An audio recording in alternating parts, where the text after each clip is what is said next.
Hey, Al Scott here. Ever wanted to help support the show and own silver at the same time? Well, a friend of mine, libertarian activist Arlo Pignatti, has invented the alternative currency with the most promise of them all. QR Silver Commodity Discs. The first ever QR code 1-ounce silver pieces. Just scan the back of one with your phone and get the instant spot price. They're perfect for saving or spending at the market. And anyone who donates $100 or more to the Scott Horton Show at scotthorton.org/donate gets one. That's scotthorton.org/donate. And if you'd like to learn and order more, send them a message at commoditydiscs.com or check them out on Facebook at /commoditydiscs. And thanks. All right, y'all, welcome back. I'm Scott, and it's my show, Scott Horton Show. Our guest today is Kelley B. Vlahos, writer for the American Conservative magazine. This one is called When Money Can't Buy an Army. Welcome back to the show. Kelley, how are you doing? Good. How are you, Scott? I'm doing great. Appreciate you joining us again on the show. And I'm sorry it's the same story, different year here, but you do such a great job covering the Afghan War, and it just keeps going on. So I guess we got to talk about, the current status, and then, I'll meet you back here in a couple of months for the same thing again. Yeah. I know. How goes the surge working or whatever? I don't know. Where do you want to start here? Well, I think what had really piqued my interest in this story, well, they're on two fronts. One is trickling news that the Taliban has gained more territory in Afghanistan than it has since 2001, when we first went in there and supposedly toppled the Taliban, driving it from its strongholds. This was a little known factoid that had come out in a foreign policy .com piece a couple of weeks ago with little fanfare because, of course, the mainstream media is just so swept up in the presidential elections like every 4 years that they don't pay attention to any substantial news anymore. Right. But anyway, so the Taliban has, basically secured it for itself more territory than in 2001. On one hand, and on the other, the Afghan army, the security forces that we poured $65 billion into building, is unable and in many cases unwilling to take on the Taliban. So it was that resulted in the ceding of all of this territory. Mm-hmm.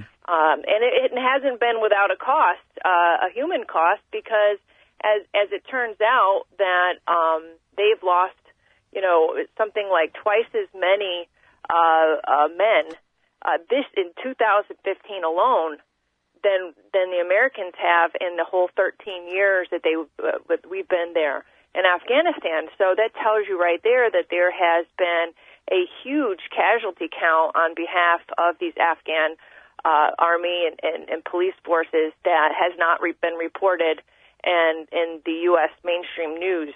So that basically piqued my interest because, as we go along and Obama has pledged to keep more forces, U.S. forces in beyond the deadline, I think it's something like, 10,000 until 2017 or 2016, it's implicit that we have to stay there because the Afghan army can't hold the territory, can't beat back the Taliban sufficiently without our help. Mm-hmm. But I don't think it's been really examined how bad it is there. So I wanted to write a piece about why. And what I've discovered over time and just going through the public documents that are available is that, there really wasn't a sure footing by the Afghan training or military training effort in the entire 13 years we've been there. It's like I call it in the piece, a Potemkin village that's been set up by the military, Congress, and the media to sort of portray this as an ongoing and almost successful effort. Well, it's never been successful. It's always been on the brink of failure, and we've been told otherwise because they needed the money, they needed the resources, and after $65 billion, there's not much to show for it. Right. Man, and you're right. And again, back to the whole Groundhog Day nature of this is something that we've covered all along too. That these recruits, right, they show up, they get a rifle, a little bit of money, maybe a pair of shoes, and then they're gone because the U.S. what's the counterfactual, right? Like, in what universe would they join up really to be all they can be and defend and fight for their country and all these things? The U.S. occupation would have had to create a new nation there that all these different factions could really believe in and want to defend from any who would tear it down. And that's a complete and total laugh, and we're a million miles from that, and I don't even know if they were really even trying to do that. They sure as hell didn't succeed in it, and nobody ever really thought that they did they? I'm not sure. I can't talk to, there's nobody to talk to today that would actually try to defend the statement that there is a working, viable Afghan nation for these security forces to fight for.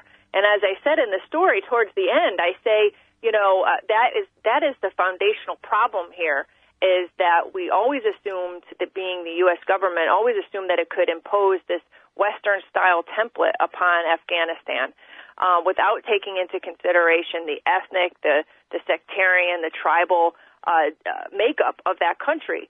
So you're expecting a Western-style military to emerge out of what is really a tribal country, a tribal place.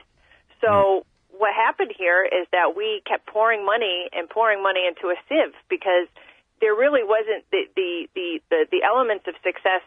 The foundation of success was not there, and that was to take in consideration what was good for Afghanistan, what would have worked in Afghanistan in terms of a national security approach.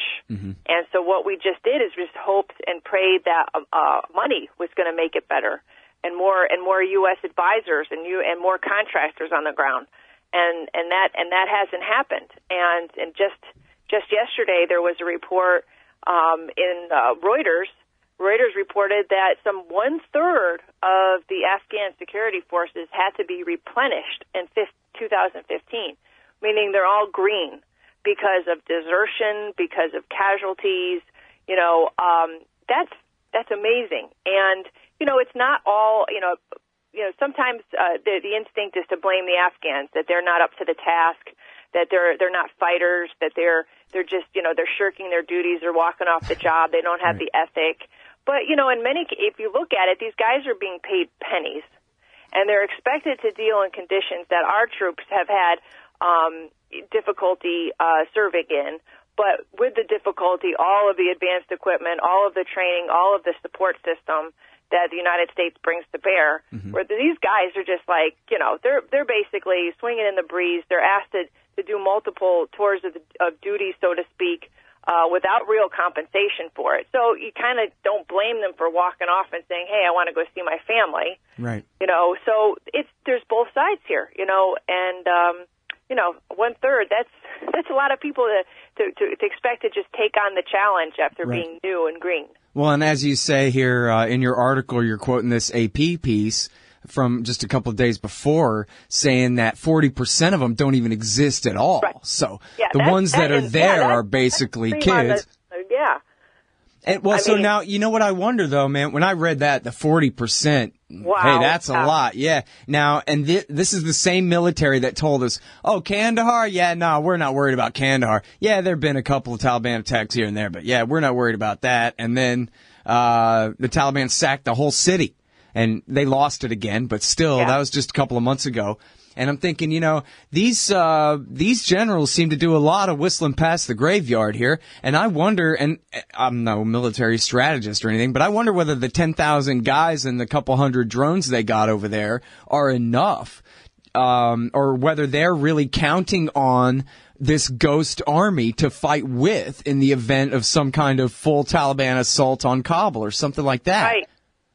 Oh, absolutely. Maybe our guys could really get caught out here. Well, yeah, and just a couple weeks ago, I think now, there was that case and forgive me if I'm wrong, I want to say it was Marja, the government in the box Marja, just a few years ago, our troops did get caught. Right. And it took them about 15 to 20 hours to get them out of there, and they were special forces. So, yeah, they can get caught, and if we don't have enough air support close air support to go in there in these times of, in the clutch, we could be putting our guys in harm's way as well.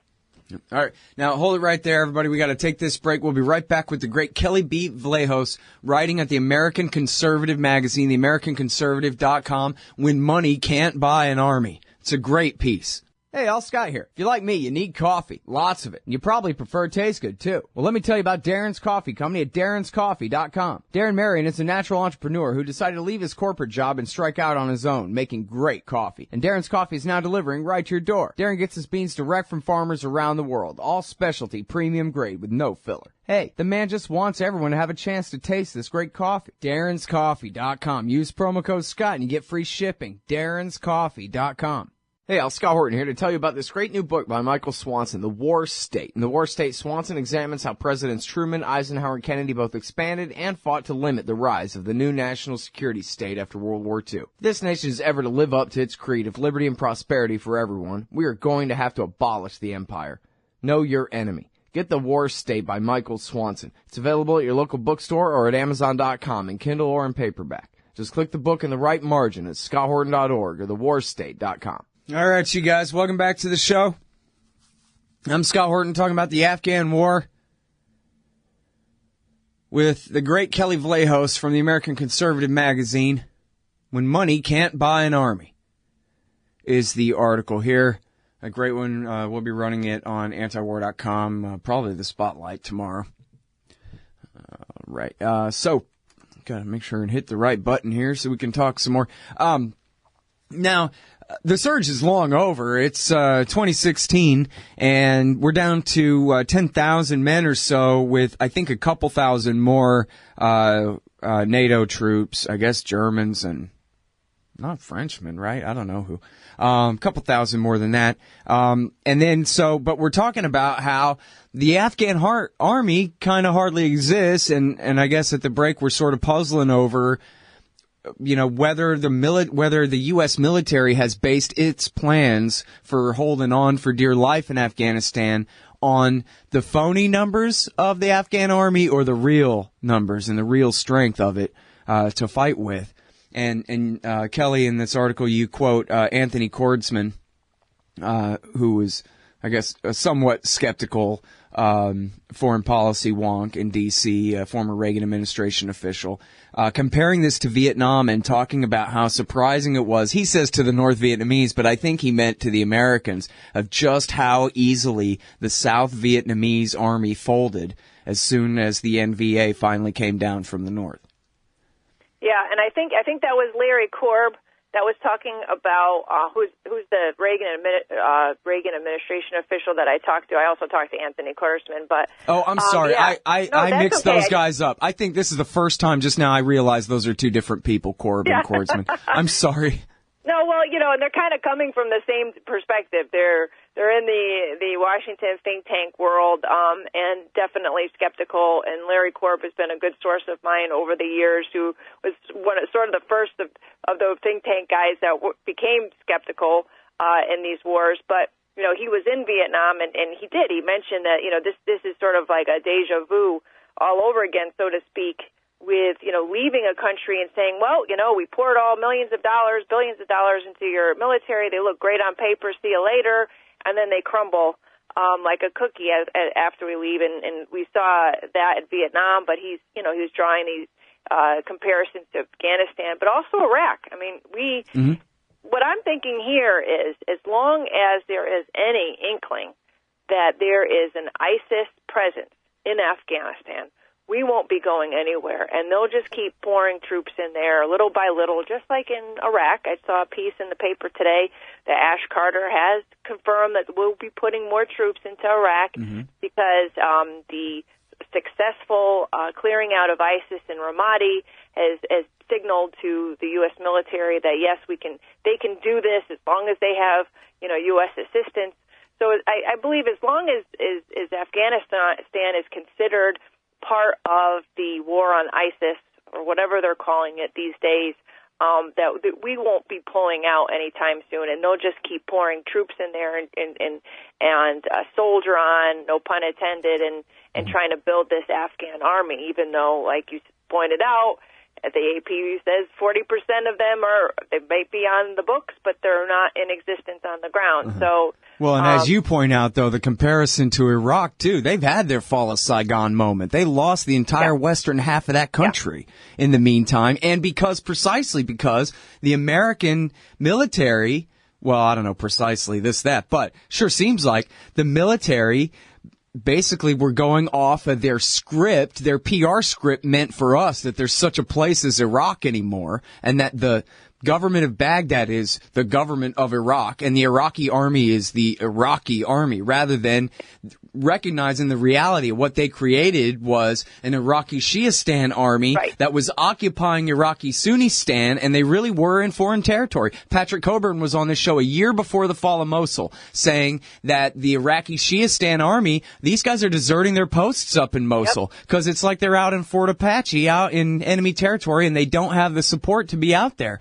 And that was a year before the invasion and the fall of Mosul. So you can see how it sure seems like, at least, they're basing their policy of how things are going to play out based on the lies that they tell us that they need, to keep doing what they do, rather than the reality of the situation. So in other words, you take that same parallel back to Afghanistan, we could have real trouble with the Taliban here. If they're as powerful as they've been at any time since 2001, do we have any idea what's the ceiling on that at this point, and when there's only 10,000 American soldiers there to oppose them? Right, and absolutely not. I mean, unless we're willing to go all-out war, which is to put hundreds of thousands of U.S. troops back in Afghanistan and just blowing places to bits, which we are not going to do. Because if we were going to do that, we would have done it in 2010, in 2011 and 2012, when Crystal was asking for twice as many troops, I think it was, during the surge of Afghanistan. We're not going to do that. So what does that mean? That means we just have a forever war presence in Afghanistan, just holding it enough so that, so that the Taliban doesn't take complete control over Kabul and the Afghan government. But, I mean, how long does that last? I couldn't tell you. I mean, it's been 13 years already, and I don't see any end to that, and I don't see any end to our presence in Iraq. If anything, that it's growing and growing, because we haven't created a stable society there the way that was sold, like you said, sold to the rest of us, that we were creating stable societies in either of these countries, and with them a security force able to sustain the peace when we leave. That's not happened. Right. Yeah, and I don't want to sound too alarmist about, a big black swan type event here, when the status quo is horrible enough that if they're just going to have to stay forever in order to prevent the obvious, ultimate outcome when they leave 25 or 30 or 40 years from now, and we have the same damn thing happen with the Taliban or their grandsons taking over or whatever it is. They just can't declare victory and leave because it'll be too embarrassing when a week later they lose. But now, and we're almost out of time. I'm sorry. Let me ask you one more thing here. Sure. The best I understand it is they really kind of created two different armies here. The police for Pashtunistan and the the Afghan army for the rest of the place. And I wonder whether it's, and I think you mentioned this in the article, whether it's basically the same thing when we talk about 40% are ghosts and whatever other percent are green and this and that kind of thing. Is it basically the same story, whether we're talking about the army or the so-called police forces here? Yeah, I couldn't tell you either way, and I would hesitate to say, that I knew any better in terms of drilling down on the details. I do know that there is a difference, and I hope this was conveyed in my story, that you have the Afghan National Police, the Afghan National Army, and then you have the local constabularies, the Afghan local police that we created, which is another mess that you and I have talked about many times on this show. So, and they're separate from the police. And so that could have probably been the best recipe for success, because they're local police that had been raised up locally. But because we meddled in who was going to lead them, we ended up putting, and I say we, the military end up putting, in many cases, warlords, militiamen, and real evil people in charge of these places, which has caused a whole other problem for another show. Right. And I'm sure, those are humming along. It's just with probably the wrong people in charge. Right. Yeah, I always like to take the opportunity to recommend the documentary, This Is What Victory Looks Like, that Vice News put together, I guess, a couple of years ago, where it's like a scene out of Catch-22 or something where the sergeant is basically just crawling out of his own skin at how upset he is at who it is he is made to fight for here, or the lowest scum of the earth, these child rapists, warlord, murderers. And then when the captain or whoever it is that comes with the fancy shirt, he has to play along like, oh, yes, sir, everything's going great, and not dare say a word to his superior about what's really going on here.